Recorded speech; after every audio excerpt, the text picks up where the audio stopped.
tara guys, samahan nyo kami dadala tayo ng ating kalakal. Tara guys.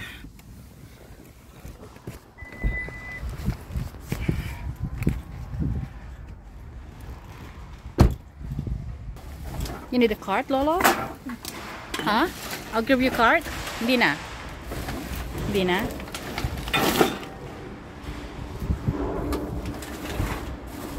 I'll grab one.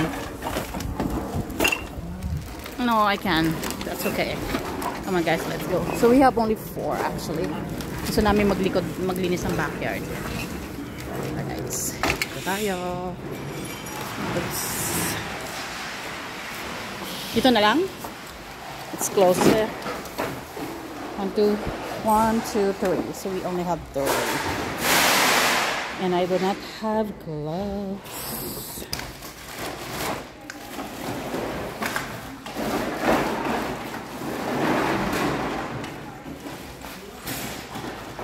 Yan ang ating mga kalakaw guys.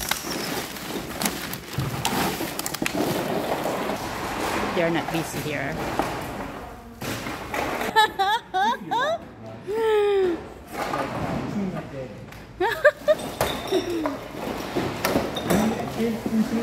Si Lolo guys, nakikipag-chikahan pa. Ayan o. May dalawang bag pa tayo. We still have 2 bags. And those ones. At the moment, we already have $9. So, marami nagtatanong, lalo na yung mga nasa Pilipinas, bakit kami nangangalakal? Actually, dito po sa Canada, bawat bili po natin ng mga maiinom, mula gatas, mga juice, kahit na alak, mga soft drinks. Guys, we are paying for the deposit and we can only get our money back pag naipon na namin.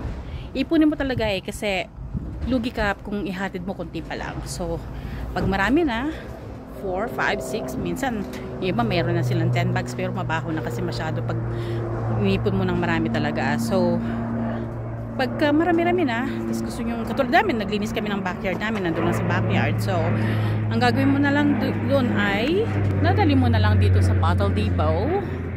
So, marami to.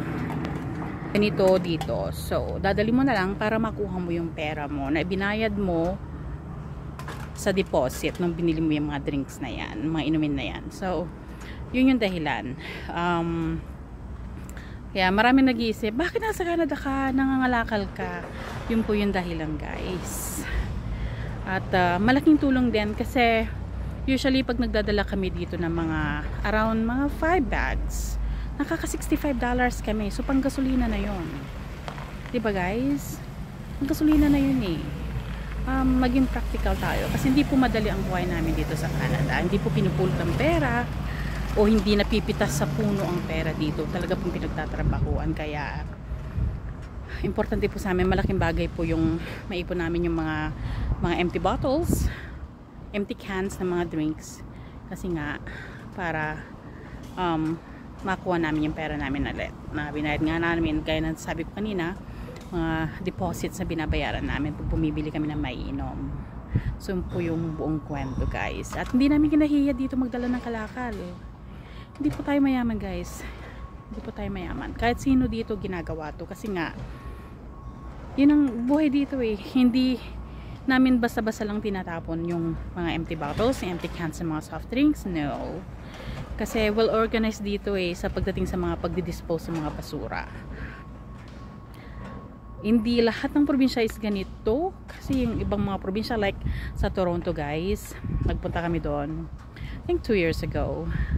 So staying in the hotel for, we booked our hotel actually for 10 days kasi nga hindi lang kami sa Toronto nagstay. And I mean, nagpunta rin kami, nag-aros, nag-explore kami. So nagbili kami ng isang case ng water, bottled water. And so natatawa nga ako kay Lolo kasi ang ginagawa niya doon sa Toronto kasi wala silang ganitong Bottle Depot. So yung mga empty cans, empty bottles, sa mga drinks, basura yan sa kanila. So si Lolo naman natatawa ko kasi talagang pinipit-pit niya yung mga bote na plastic bottles ng water Para sabi niya ganun, ang luwag-luwag ng bagahe oh, ilalagay ko dito. It's so funny kasi talagang dinala niya, which is totoo nga naman. Kasi magkano rin yung deposit nun pagka ibabalik mo na dito sa bottle depot. So, ayun na nga, it's so funny lang talaga. Natawa ako ng tawa sa kanya. Kasi ano ka ba naman? Yan. So, ginawa lang yan for fun. Pero at the same time, you know, pera yun nandoon eh. Diba? So, yun po yung buhay namin dito sa Canada. Hindi naman po kami talaga nagdidil din ng asin, pero dito, buhay namin dito is tiyaga lang, you know, tiyaga at sipag para mabili mo kung mabili at makain mo kung anong gusto mo. Ganun po, simpleng buhay lang po kami dito. At yan, inati ko po ang aking asawa at nandun pa siya. Tara, silipin natin guys. Meron pa tayo isang bag. Sa ngayon ay mayroon na tayong total na $40 at the moment. One more bag. Okay. We got how much? 54? So guys, we have $54.70 in cash. What do you want? Okay. Thank you. So guys, ito yung aming napagbentahan. Oh, nahulog pa. So nakapagbenta kami ng $54.70. Ito po yung coins. O, diba?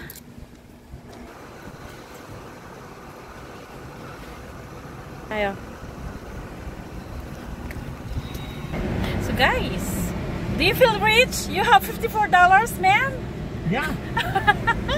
For you collected that one for months. Yeah. Sometimes years. Maybe, 2 months maybe yun, ano? No, not 2 months. Oh, not only 2 months kasi pangalawa lang natin to, di ba? Mula nag-move tayo sa bahay, no? Oh. I think so.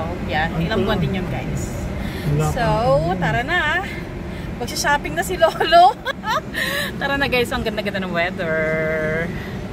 Yeah. So, ayan. Tara na guys. Lang po. Asan na yung yan po ang ating sa 36 kamo buhay-buhay dito. Thank you po for watching. Pupunta naman kami ngayon sa aming next itinerary.